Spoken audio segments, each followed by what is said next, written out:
Okay, now let's talk about the superhero portion of the show or the movie pop culture portion, whatever you want to say it, right? We've got a lot of crap coming up the next 2 years, man. I mean, 2024, 2025, 2026 is packed with movies coming out. Venom 3 is coming out, Sonic the Hedgehog 3, Toy Story 5, Shrek 5, The Batman Part 2, Spider-Man 4, Fantastic Four, Avengers Doctor Doom, Avengers Secret Wars, Superman. So many are coming out, right? So how do you pick favorites from that? Or not favorites because I haven't watched any, obviously. But how do you pick most anticipated movies from that? Well, we're going to go off the ones I've kind of studied a bit. I've had the most experience in looking at, and previous movies that I've enjoyed have kind of dictated my favorites or most anticipated for the upcoming movies. And that is, first things first, obviously the number one pick I got, or I guess it's in no particular order.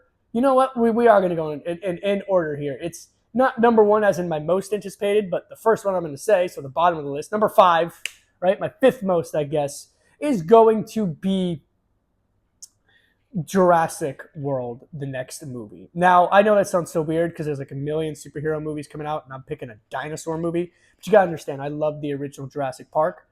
I wasn't a fan of the Jurassic World trilogy, especially Dominion. I didn't think Dominion was that good. We were promised dinosaurs roaming the earth, and we had like a spy movie with dinosaurs chasing people and motorcycles, and it was weird, right? And it was not even dinosaurs. They were like just monsters.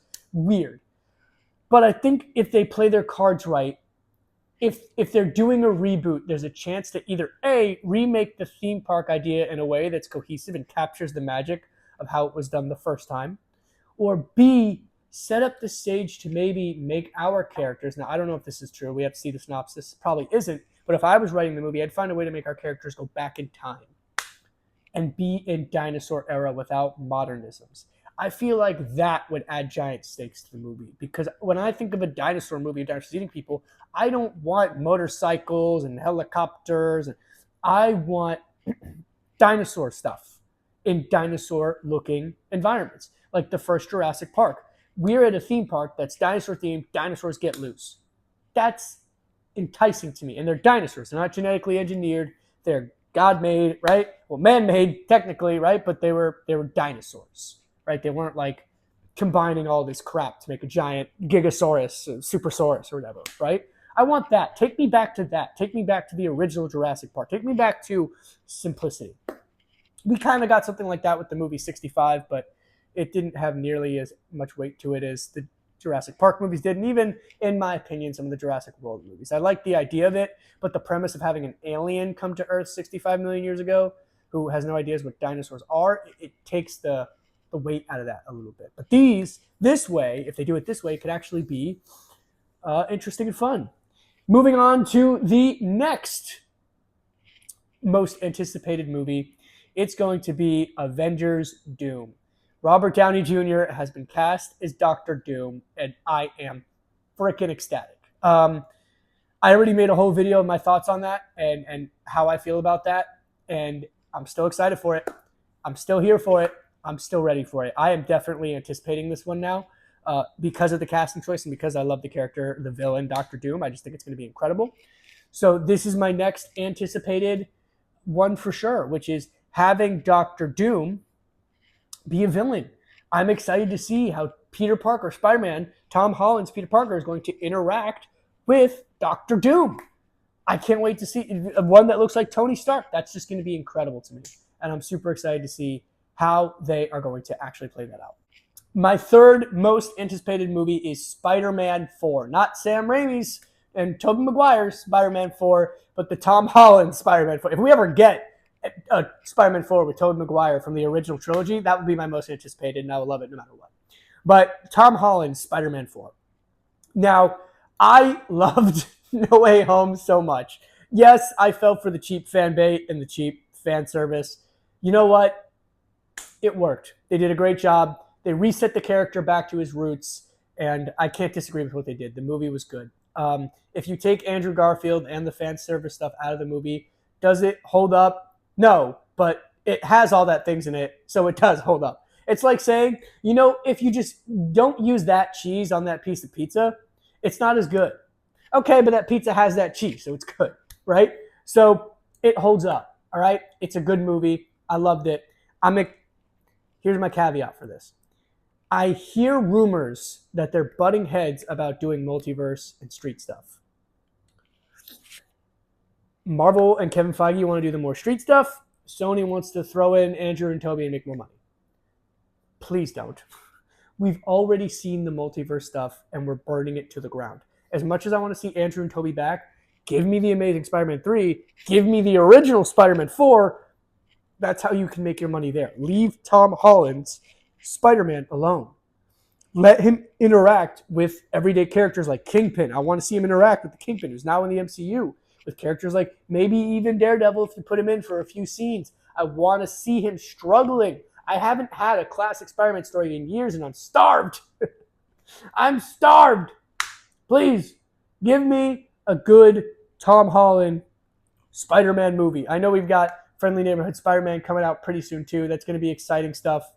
They released some artwork about that at the panel. We're going to talk about that in a future episode.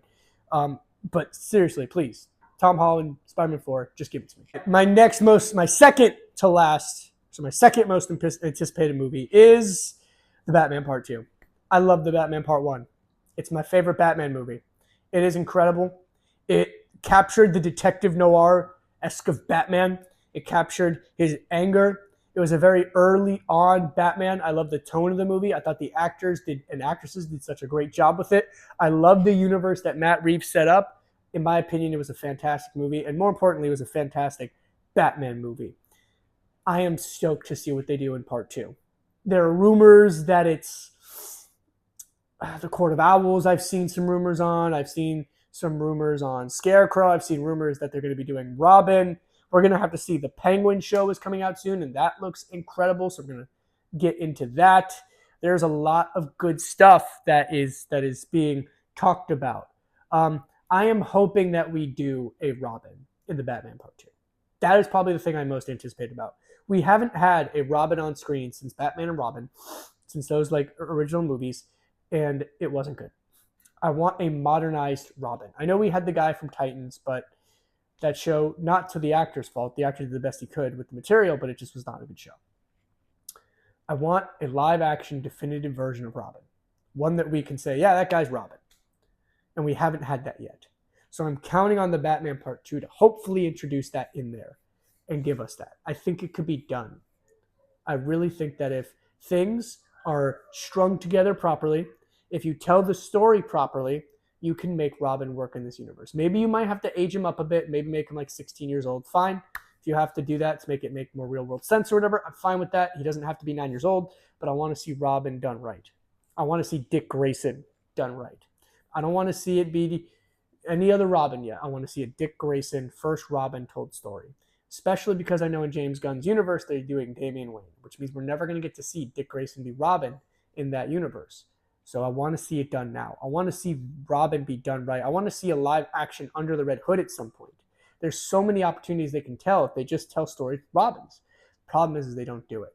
So they need to start doing it, and this is the perfect opportunity to do that. Lastly, my most anticipated movie for 2025, 2026, out of all of them, out of all the movies coming out, of course, guys, it's Superman. It's Superman. Superman is a really important fictional character to me. Him, Spider-Man, all three of them. If I had to pick, I don't know which one I'd have to pick, but you know what? This Superman movie looks like it's going to mean a lot. James Gunn put his blood, sweat, and tears into this project. They have really made Superman their major focus on their films. Henry Cavill was supposed to come back, and I was a huge fan of it, and then that got scrapped, and I felt bad, and I was like, what are they going to do? But now they got this new guy, David Cornsweet, and they released the suit, and there was a lot of mixed opinions on the suit. I gave my opinions on the suit, but you know what? I'm just excited to see this movie. I'm excited to see a hopeful Superman done right. I'm excited to see a Superman where we could just enjoy the movie. Superman who's going to be doing Superman-like things, happy and joyful. He's got the bright costume. He's got a beautiful emblem on that suit, and I'm just excited to see what they do for it. From what it looks like it's going to be a classic Superman tale and story based off the set photos and the synopsises. We're going to get him interacting with other Justice League members and other people, and it looks like it's going to really be an interesting take on the character. I'm hoping that they keep a lot of things from the Snyder-esque version of not the dark and gritty version, but I want him to be powerful, like really powerful. I want him to feel like Superman, but I also want to see that more human side to him that we didn't really get to see. You know, that Superman smiling guy who's happy to wear the cape side. I'll always love Henry Cavill, and I'll always have a place for that in that version of my heart. But I'm excited to see what this new guy can do and how this new universe melds together. So those are my most anticipated movies out of all of them coming out for the next few years.